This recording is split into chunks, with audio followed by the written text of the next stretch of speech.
un alma universal, un corazón universal, y la fidelidad a Cristo hace que quiera incendiar al mundo con el fuego que Cristo ha venido a traer a la tierra. Ese fuego espiritual que arde en la inteligencia cuando conoce el misterio de Dios revelado por nuestro Señor, y en la voluntad cuando, por la gracia, participamos de la misma vida de Dios. Esa ha sido la misión de Cristo, que se prolonga en la Iglesia: convertir a los hombres en hijos de Dios y formar de la humanidad un solo rebaño bajo un solo pastor que será entregado a Dios Padre. Cristo, en este Evangelio, por tanto, encomienda a la Iglesia que predique a todos los pueblos la única verdad que salva. La única verdad que salva es la verdad que nos enseña Dios mismo. El hombre no se salva siguiendo la doctrina, las opiniones, las creencias de ningún otro hombre en particular. Cuando el hombre le cree al hombre, infaliblemente se extravía. Por eso el profeta Jeremías dice: maldito el hombre que confía en el hombre. El hombre, para obtener la salvación de su vida, debe confiar en Dios. Debe comenzar por hacerle caso a la verdad que Dios le ha revelado y debe vivir según esa verdad. Y esa es la misión de la Iglesia: enseñar la verdad de Dios y dar los auxilios necesarios para que los hombres puedan hacer la verdad, vivir según la verdad revelada por Dios. Cristo promete que Él estará con la Iglesia al realizar esa labor extraordinariamente importante hasta el fin de los tiempos. Eso llena el corazón de la Iglesia de una confianza infinita, porque si Cristo está con ella, la Iglesia no tiene por qué achicarse ante ninguna causa creada, ante ninguna resistencia o oposición de las criaturas. Verdaderamente, esta asistencia del cielo es lo único que explica la historia de la Iglesia en la tierra. Y quienes no la ven son ciegos. Es lo único que explica, no solo porque la expansión de la Iglesia y su permanencia son milagrosas, sino que también es milagroso que la Iglesia haya podido perdurar cuando tantos de sus miembros tenemos miserias humanas. La obra excede tanto la virtud, el poder de los hombres que componemos la Iglesia, que únicamente se hace comprensible cuando tomamos en cuenta esta asistencia del cielo. La evangelización comenzó inmediatamente después de haber recibido los apóstoles el Espíritu Santo el día de Pentecostés. Los apóstoles salen fuera del cenáculo a predicar el misterio de Dios. Y esa evangelización no ha cesado. Es una palabra que ha continuado circulando en medio de todos los pueblos. Los predicadores pasan, pero la predicación no pasa.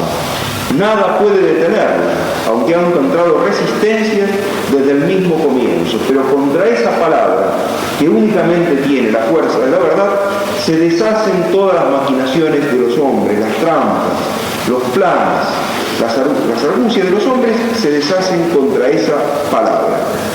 Hombres rudos, como fueron los apóstoles, recibieron el poder de dar al mundo razones que no pudieron contradecir los hombres sabios. La palabra que han comenzado a predicar los apóstoles y la Iglesia continúa predicando hasta el día de hoy es una palabra única, porque abre la inteligencia y tiene el poder de transformar el corazón del hombre. Y esto es posible no por la alta capacitación de los predicadores, que siempre somos insuficientes, nunca damos lo que esa palabra de ayuda necesita, sino por la asistencia de Cristo, que es fiel a sus promesas y continúa asistiendo a los predicadores en la obra de manifestar a los hombres el reino de Dios. Pues bien, providencialmente, este Día Mundial de las Misiones cae en la semana en que recordamos un acontecimiento misional de primera importancia, la evangelización de América. Según dijo el Papa Juan Pablo II, en España, en Zaragoza, es el acontecimiento misional más importante de la historia de la Iglesia. Y nosotros tenemos que referirnos a este hecho porque mañana, pasado y especialmente el 12, escucharemos una nube de argumentos contra esa obra de evangelización.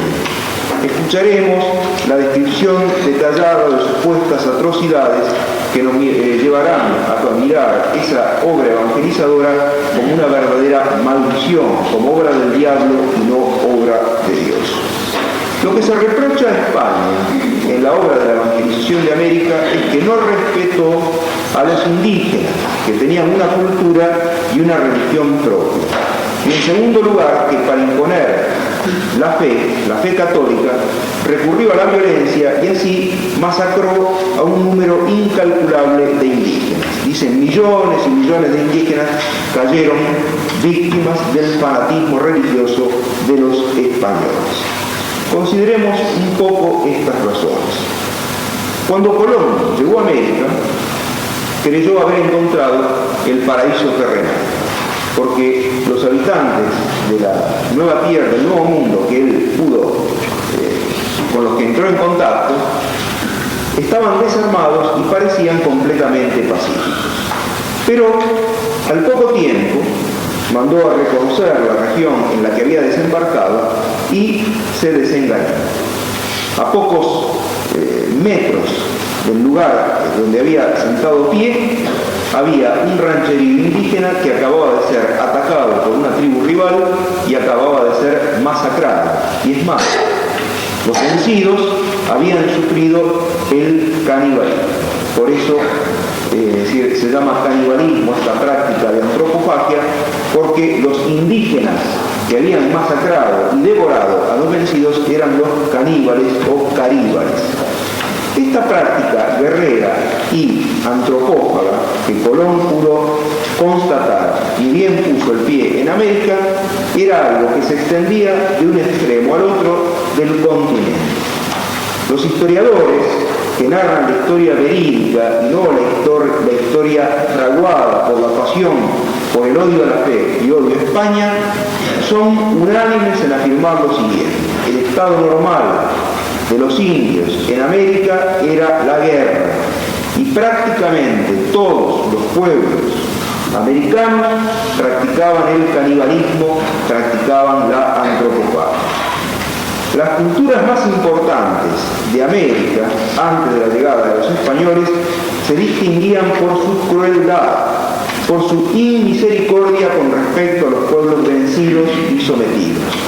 Esas tres culturas eran los incas en el Perú y en México, en Centroamérica, los mayas y los aztecas. Los incas en el Perú no practicaban el asesinato sistemático, pero esclavizaban a los pueblos vencidos y cuando le ponían la menor resistencia, los trasladaban, organizaban deportaciones en masa, así como Israel del Antiguo Testamento conoció la deportación primero a Siria y luego a Babilonia. Pueblos enteros arrancados de su tierra, de su lugar de origen, porque amagaban con resistir a la tiranía de los incas. Vivían en estado de siervos y mantenían la prosperidad del imperio incaico con pesados tributos. Año tras año el Inca recorría todo el imperio y en cada uno de los pueblos sometidos recibía acatamiento y además los tributos. Nosotros cuando hicimos el retiro de mes en Salta, en un día de salida, cruzamos una montaña, caminamos 2 horas y llegamos a una población que había pertenecido, estaban las ruinas, que había pertenecido al imperio incaico y se conservaba en bastante buen estado todavía el trono del Inca, el lugar donde el Inca se sentaba cuando llegaba a ese lugar y ahí recibía acatamiento y tributos. La situación en América del Norte era mucho más pesada, mucho más grave, porque los mayas y los aztecas eran sanguinarios asesinos. No solo mataban a los vencidos, porque así se los exigía su religión, sino que para satisfacer las exigencias de sus crueles dioses, habían comenzado a matarse, a asesinar a los miembros de su propio pueblo. Para tener una pequeña idea, antes de la llegada de los españoles, en el imperio azteca morían víctimas de la antropofagia 250.000 personas por año, el 1% de la población. Pensemos, ¿qué dirían los historiadores si en este momento en la Argentina cayeran víctimas de la antropofagia 300.000 personas por año. Dirían que es un espanto, es una calamidad. Pues bien, esa proporción se salvaba en México antes de la llegada de los españoles. Ellos creían que honraban a sus dioses ofreciéndole la sangre de las víctimas. De modo que la llegada de los españoles no solo terminó con una religión cruel, sino que además los liberó del autoexterminio. Desgraciadamente los españoles llegaron muy tarde para los mayas y cuando desembarcaron en Centroamérica el imperio maya ya se había extinguido. Habían llevado hasta tal extremo el ritmo del asesinato, el ritmo de sacrificar víctimas a sus dioses sanguinarios, que terminaron apagándose, autoaniquilándose, porque había un mayor número de víctimas que de nacimientos. Por eso se extinguió, pero no se extinguió por haber sido derrotado en la guerra, sino se extinguió víctima de su locura. ¿Quién estaba detrás de todas esas religiones crueles, sanguinarias, que mantenían a los hombres alejados del conocimiento del verdadero Dios? Estaba el demonio. La llegada de los españoles no solo liberó a esos pueblos del autoexterminio, sino que los liberó además de la esclavitud del demonio. Los liberó de la esclavitud del demonio. España trajo el agua del bautismo a las nuevas tierras.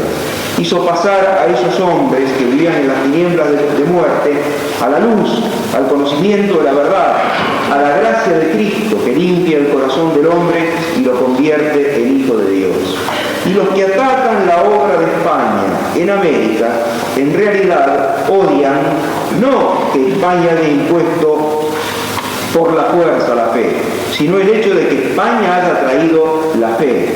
Lo que les molesta es la cruz, lo que les molesta es la evangelización. Prestemos atención a este dato. En América del Norte, ¿cuántos indios quedan? No quedan indios, fueron masacrados. ¿Quién protesta contra el exterminio del indio de América del Norte? Absolutamente nadie. ¿Por qué? Porque en el norte de América no se estableció una cultura católica, sino una cultura de signo protestante. El odio es siempre contra la Iglesia católica. Todo lo que se dice de España con respecto a su voracidad, apetito de oro, etc., queda puesto en evidencia como una mentira por un simple hecho. España es la única nación que salió pobre de la conquista. Las demás naciones que se lanzaron a la empresa colonial no se agotaron en la empresa colonial. En cambio, España sí, porque no nos quiso tratar como esclavos, sino que aspiró a convertirnos en cristianos y hombres libres. Y fue hasta tal límite en su generosidad que quedó absolutamente agotada. Inglaterra no quedó agotada después de la empresa colonial, porque Inglaterra nunca jamás le importó el alma de los habitantes de la colonia. Lo que le importaba era el negocio, el comercio, la factoría. Holanda tampoco. En cambio, España quedó empobrecida. España le dio a sus tierras muchísimo más de lo que recibió de ella. Le dio los hombres y le dio un esfuerzo infinito por plantar en todas partes, incluso allí donde no había oro que obtener, la cruz de Cristo.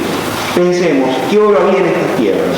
¿Qué oro había en Buenos Aires? ¿Qué oro había en Córdoba, en Santa Fe? ¿Qué oro había en Cuyo? Absolutamente no había oro. Acá no podían sacar grandes metales preciosos. Y sin embargo, el adelantado español llegaba y plantaba la cruz de Cristo porque el celo que lo empujaba era ganar algo mucho más importante para Dios que el oro, las almas.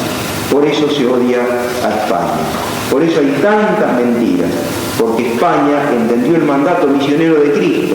Es cierto que hubo imperfecciones, es cierto que hubo excesos, es cierto que en algunos hubo crueldad, es cierto que en otros hubo codicia, pero no la atacan por lo que hubo de imperfecto, sino por lo que hubo de noble y de generoso en su empresa. España soñó y logró ser instrumento de Cristo en la conquista de las almas, en la obra de evangelizar al mundo.